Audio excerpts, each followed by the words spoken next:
everyone, let me introduce myself. My name is Rizkia.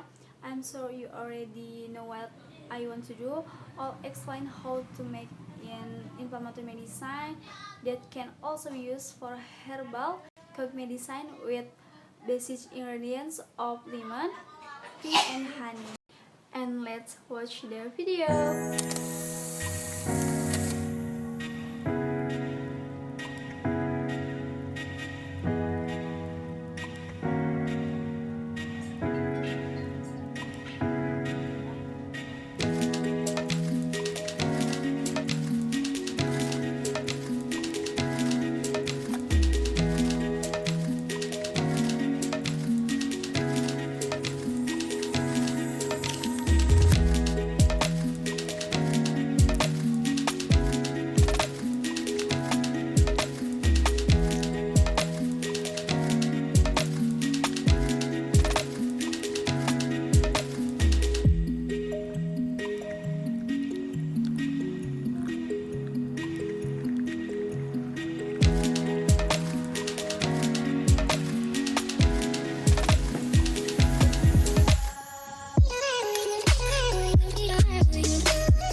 That's all from me. However, this drink can be useful for those who need it.